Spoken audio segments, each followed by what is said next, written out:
जय जगन्नाथ शुभ सकाळ आपण मानकर दिनटी शुभमय हेउ मंगलमय हेउ मु देवाशीष पाढ़ी आपण मानक आमर Shri Gopal Krishna astrological YouTube channel को स्वागत जनावछि।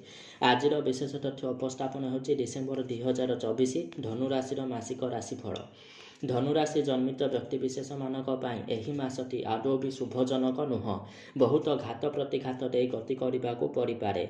अधिकरू अधिक शारीरिक परिश्रम करेंगे किंतु परिश्रम अनुपात रे फल बहुत विलंबरे प्राप्त हेबो। छोट भाई भौणी मानक सहित सुसंपर्क स्थापित हेबो। आउटडोर गेमिंग एवं कुस्ती कसरत प्रति जो माने आग्रही से माने बहुत विलंबरे शुभफल पाइबे।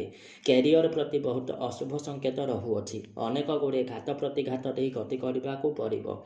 छात्र छात्री मानक मासटी शुभप्रद नुह। पिता तथा पितृतुल्य व्यक्तिविशेष मानक चिंतित रहिबे। एही समय रे कौनसी भी नूतन कार्य करिबा शुभजनक नुह। आय ठारू व्ययर परिमाण अधिक रहिबो। एही मासरे नूतन जानवाहन क्रय करंतु नाही। प्रॉपर्टी संबंधी कौनसी भी डील करने पूर्वर भल भाव भाविचिंती करंतु। मासटी भलरे जाउनथिबा हेतु जगी रखी चलंतु। हाथे मापी चाकंडे चलंतु। शारीरिक जंत्रणा मानसिक दुश्चिंता को दूरे जावा निमंते भगवान शरणापन्न होगा सहित सर्वग्रहारिष्ट शांति पूजा पाठ करंतु।